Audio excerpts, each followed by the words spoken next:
With Punjabi to follow my esteemed friends.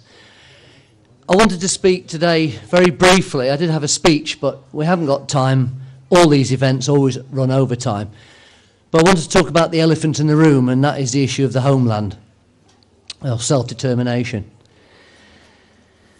Self-determination obviously is founded on national identity, the idea that you have something, some culture, some language, some difference that you wish to maintain. And many countries around the world do indeed do that. And they have a nation state. But there are many nations in the world presently that do not have a state, that are not recognised, and Khalistan I would count as one of them. Now, many people talk about human rights. And when the Foreign Office talks to India, it says, well, you need to treat your peoples with a certain degree of respect their human rights. We try to do that in the UK. We would like people to do the same elsewhere. But what they never talk about is what we regard as one fundamental human right, is national self-determination. And it's not just me saying that. The United Nations, in its charter, in its first article, said that self-determination is a human right. And in many declarations, that particular, at the beginning of the UN, the General Assembly has voted in many declarations which refer to self-determination. But it seems it's just an empty promise. Because equally, at the same time, the United Nations and the international community talk about territorial integrity. Now, what I mean by territorial integrity, and what I thought they meant by that, was that you wouldn't invade your neighbour. You wouldn't covet your neighbour's land. You wouldn't interfere. And as has been mentioned earlier, of course, the United Kingdom, the United States has been interfering quite a lot of late. But nevertheless, it's supposed to prevent people invading other people's countries. But apparently it means more than that. Because in some of the declarations it talks about not only not interfering, but not dismembering the integrity of that state. And that, I think, is the problem.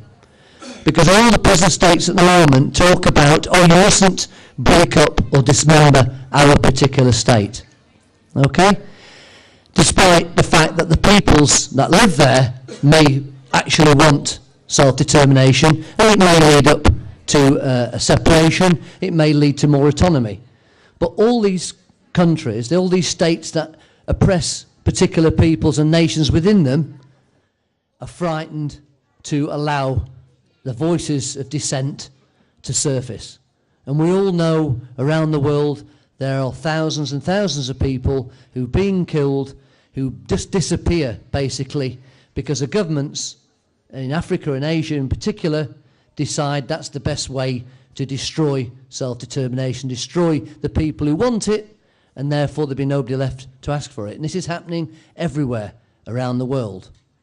But of course, this issue of self-determination isn't just restricted to the subcontinent of Africa or Asia. Look at Europe. Look at what's happening in Spain at the moment, where the Catalonians are pushing for a separate state. But lo and behold, the Spanish government say, oh, it's not in our constitution. You can't have a referendum. Quite ridiculous. And then, of course, the EU, European Union, that's an issue of self-determination. Do the countries of Europe want to submerge their identity into a national European identity? It seems that many don't. The UK has been very Eurosceptic for many years, and Denmark and a few others, and it seems now Germany and other countries are becoming sceptical too. That's an issue of self-determination. Where do you see Britain's place in the world?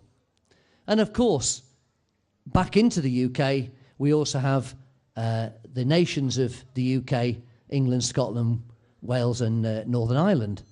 Well, of course, they're nations. England and Scotland are nations. Britain is not a nation, it is a state that composes a number of nations that have decided, or somebody decided for them, that they should be together. And that's fine, that's self-determination. But at least one part has decided to have a referendum next year to say that they don't want to be part of the United Kingdom. They want to be independent and their own state.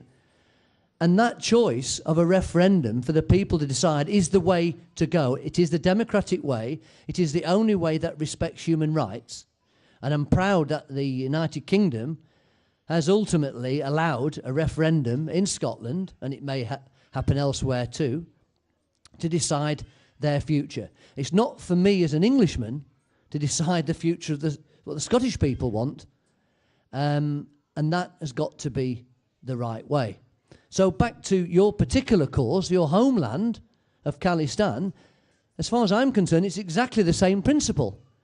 If your people back home, whatever you feel here, if your people back home want some form of autonomy, want some form of recognition, or even independence in their own state, we have to support it. It is a principle of the United Nations, and it's a principle that many, probably all of us here, would support, and many millions of other people support it.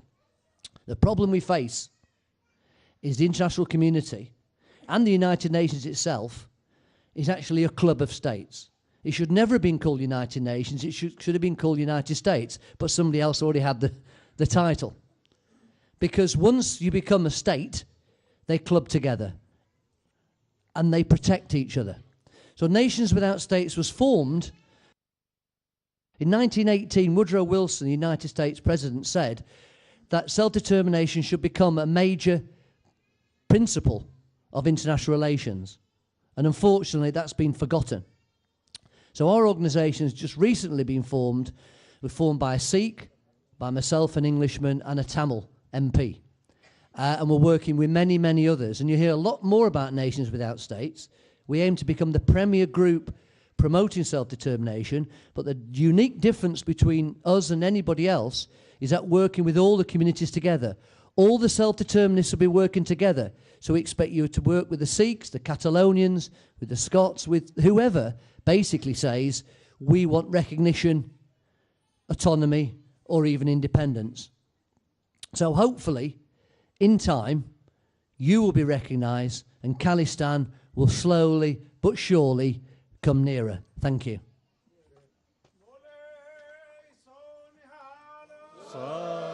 Sasriyaka.